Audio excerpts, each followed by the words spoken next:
The hospital room was a blur of exhaustion and elation. 5 times I had pushed. 5 times I had felt the incredible surge of life, bringing forth 5 tiny, perfect beings. My body was spent, but my heart was soaring, filled with a love so vast it threatened to burst. But as the last cry faded, replaced by the gentle murmurs of the nurses, a different sound pierced the sacred space, a cold, dismissive laugh. He stood there, not by my side, not marveling at the new lives we had created, but at the nurse's station, his back to me. "Milk?" he scoffed, his voice laced with disdain. "They can drink water. I'm not paying for that." My heart, still reeling from the miracle of birth, was now being shattered by his words, a brutal assault on the fragile happiness that had just begun to bloom. My pain, my exhaustion, my children's basic needs, dismissed with a single cruel refusal. The burning question wasn't what had just happened, but why. Why was the man who should have been celebrating with me instead denying his own children's sustenance, leaving them to hunger in the face of such innocent beauty? What monstrous greed, what profound cruelty could lead a father to abandon his offspring in their moment of greatest vulnerability? I stared at the nurse, her expressions a mixture of shock and pity, then at his retreating back, and a chilling realization began to dawn. This wasn't just about milk. This was about control. This was about power. And his disdain was only just beginning. NNTHE, sterile scent of the delivery room, once a symbol of new beginnings, now reeked of deprivation. The rhythmic beeping of the machines, meant to monitor life, felt like a constant reminder of the life he refused to acknowledge. 5 tiny bundles, swaddled in white, lay in their bassinets, their innocent breaths, a stark contrast to the suffocating silence that had descended upon the room after his cruel act. He had left, a ghost in the doorway, leaving behind not a tender touch or a whispered word of love, but the bitter taste of his indifference. My mother, who had been a silent, supportive presence throughout the grueling labor, now held me, her own tears mingling with mine. Her touch was a lifeline, pulling me back from the abyss of despair. The nurses, their faces a mixture of pity and outrage, moved with a quiet efficiency, their hushed whispers a testament to the shock that permeated the room. They had witnessed his cruelty, his profound indifference to my suffering. I tried to speak, to scream, to demand an explanation, but my voice was a raw whisper, lost in the cavernous space that had suddenly opened between us. My body ached, but it was nothing compared to the searing pain in my chest. This wasn't the aftermath of childbirth I had envisioned. There were no tender embraces, no whispered words of love, no shared awe over our new arrivals. Instead, there was this chilling tableau of destruction and disdain. I looked at my children, their tiny faces serene in sleep, oblivious to the storm that raged around them. How could he look at them, at these innocent beings, and feel such hatred? Was it because they were girls? Was that the unforgivable sin? The thought was a venomous sting, poisoning the last vestiges of my hope. I had always believed in him, in us, in the future we were building. But in that moment, surrounded by the wreckage of his rage, I saw a stranger. A cruel, unfeeling stranger who had just ripped apart not just baby clothes, but the very fabric of our shared dream. The betrayal was absolute, a wound that would fester long after my physical scars healed. I closed my eyes, wishing I could unsee, unhear, unfeel. But the image of his tearing hands, the sound of ripping cloth, and the cold, hard truth of his contempt were seared into my memory, a permanent brand of his cruelty. This was not the man I married. This was a monster, and I was trapped in his lair with 8 helpless angels depending on me. Returning home was not the homecoming I had dreamed of. The house, once filled with the promise of new life, now felt hollow, echoing with the unspoken absence of a father's embrace. He moved through the rooms like a ghost, his presence a chilling reminder of the chasm that had opened between us. The nursery, once a sanctuary of anticipation, now felt like a mausoleum, its emptiness a stark contrast to the vibrant life it was meant to hold. He never entered the room, never lingered at the doorway, never acknowledged the tiny lives that now filled our home.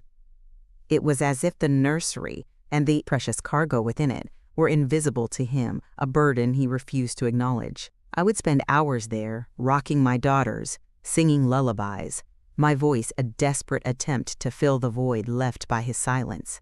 Each feeding, each diaper change, each moment of tender care was a solitary act, a stark contrast to the shared joy I had envisioned.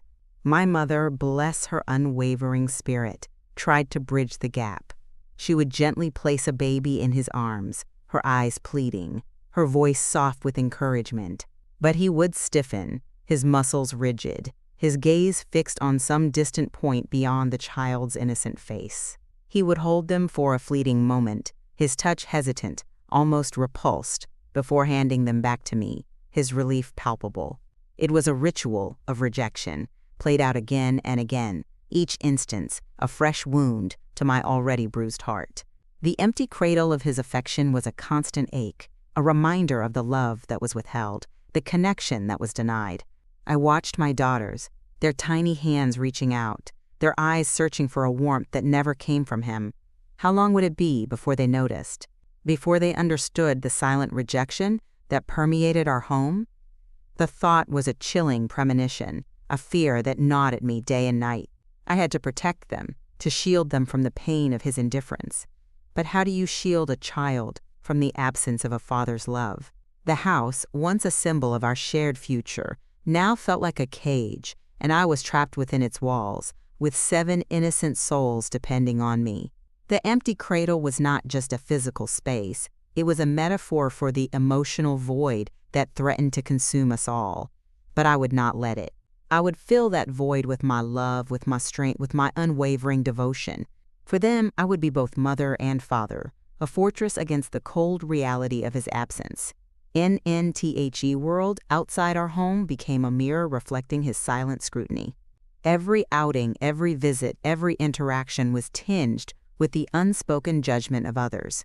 Neighbors would offer sympathetic glances, their eyes lingering on my 7 daughters, then subtly shifting to him, a silent question hanging in the air. Friends would offer well-meaning advice, their words carefully chosen, avoiding any direct mention of his coldness, yet their concern was palpable. I felt like I was living under a microscope, every move, every decision, every interaction scrutinized for signs of distress, for evidence of the unspoken truth. He, meanwhile, maintained his facade of normalcy, a master of deception. In public, he would offer a perfunctory smile, a fleeting touch, just enough to deflect suspicion, to maintain the illusion of a loving family. But I knew the truth, the chilling reality that lay beneath the surface. His public displays were a performance, a carefully choreographed act designed to protect his image, not to nurture his family. The silent scrutiny of others was a constant reminder of my isolation, of the burden I carried alone. I longed to confide, to scream, to expose the truth of his cruelty, but fear held me captive, not for myself, but for my daughters. What would happen if I shattered the illusion? What further wrath would his exposed ego unleash upon us? I had seen the darkness in his eyes, the chilling indifference that bordered on cruelty. I knew instinctively that he was capable of anything. My mother, ever vigilant, tried to offer a shield, her presence a silent defiance against the unspoken judgments. She would hold my hand, her touch a silent reassurance, her eyes conveying a message of unwavering support. "Let them talk, my love," she would whisper. "Their words cannot touch your truth." But their words, their glances, their silent scrutiny chipped away at my resolve, eroding my confidence, making me question my own sanity. Was I overreacting? Was I imagining his coldness? No. The answer was a resounding no. The pain was too real, the void too vast. The silent scrutiny was a constant pressure, a weight that threatened to crush me. But as I looked at my daughters, their innocent faces trusting, their eyes filled with an unshakable love, I found a renewed strength. I would not let their judgments define me, nor would I let his cruelty break me. I would endure for them. And in my endurance I would find my own quiet rebellion against the silent scrutiny of the world. NNTHE silent scrutiny, once a source of shame, slowly began to transform into a catalyst for rebellion. The whispers of concern from friends and family, once a painful reminder of my isolation, now became seeds of defiance, germinating in the fertile ground of my growing anger. I started to notice the subtle acts of kindness, the quiet gestures of support that had always been there, but which I had been too consumed by my own pain to fully appreciate. A neighbor offering to babysit, a friend bringing over a home-cooked meal, a relative sending a thoughtful gift for the girls. Each act was a small affirmation, a reminder that I was not alone, that there were people who saw my struggle and cared.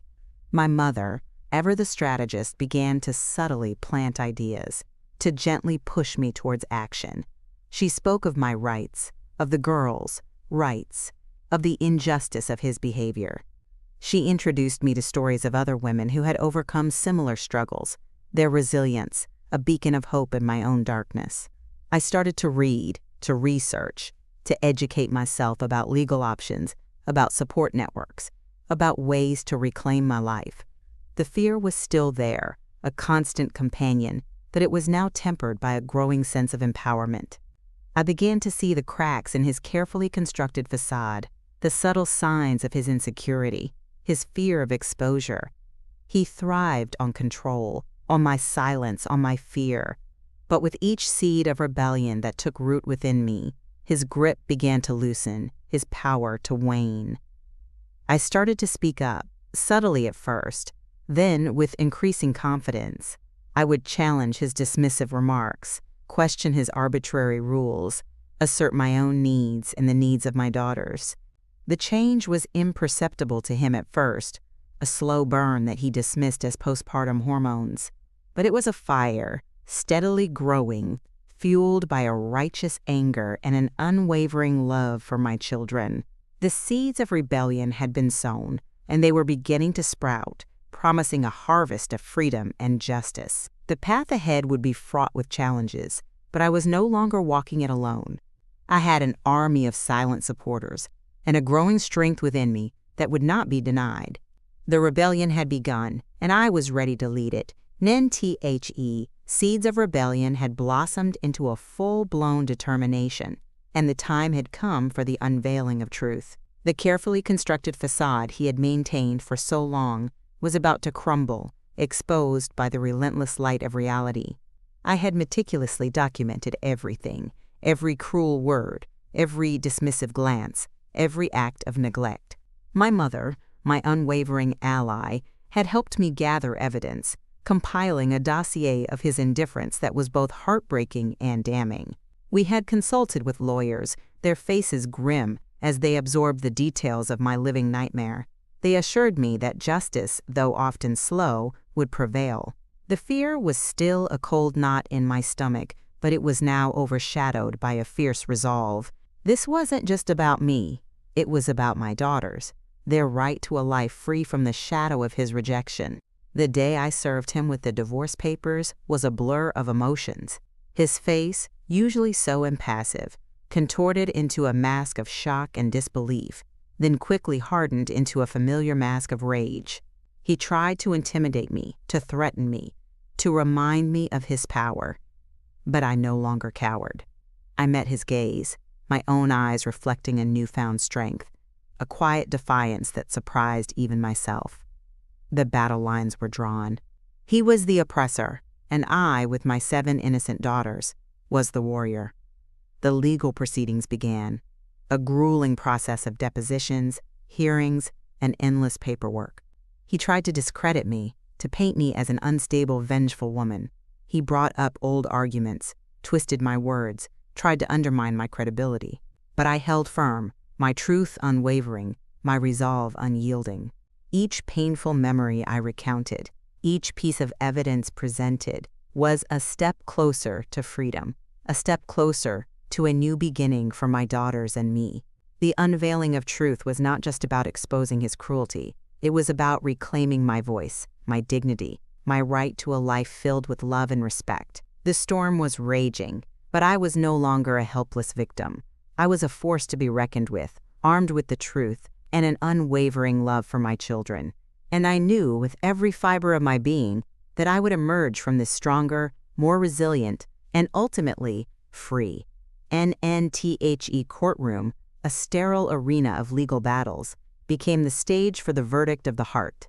He sat across from me, his face a carefully constructed mask of injured innocence, his eyes darting around, seeking validation, sympathy.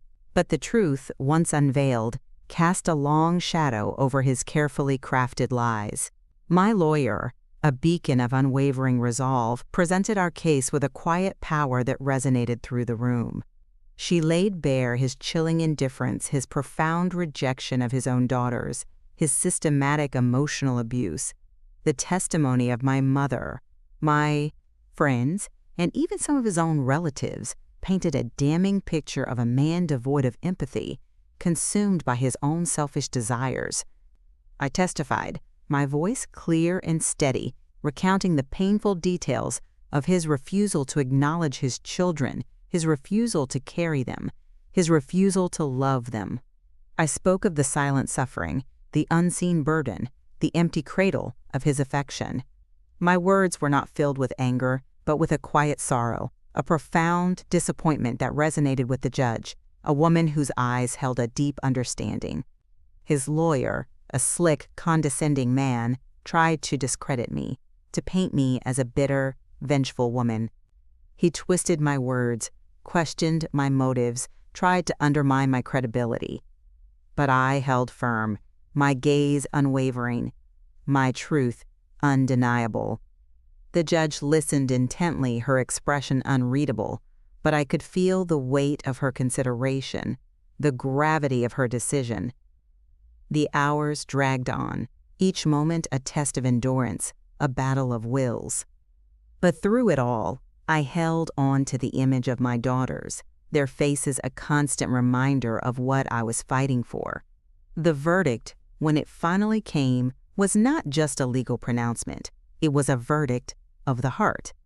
He was found guilty, not just in the eyes of the law, but in the eyes of humanity.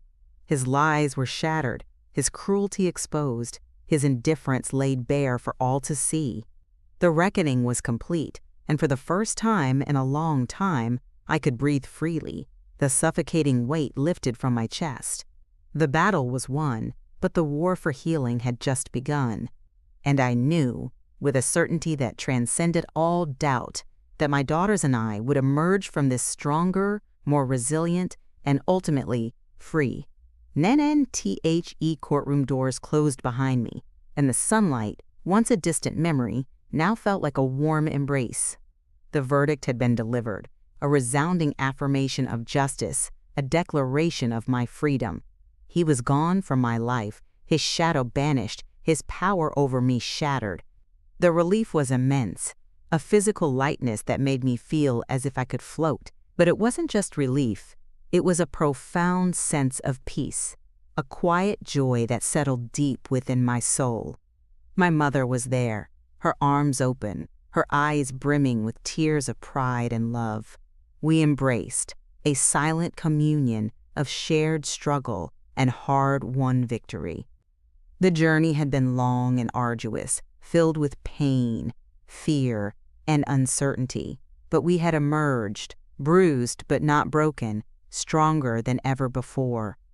Returning home, the house no longer felt like a prison. It was a sanctuary, a blank canvas waiting to be filled with new memories, new laughter, new beginnings.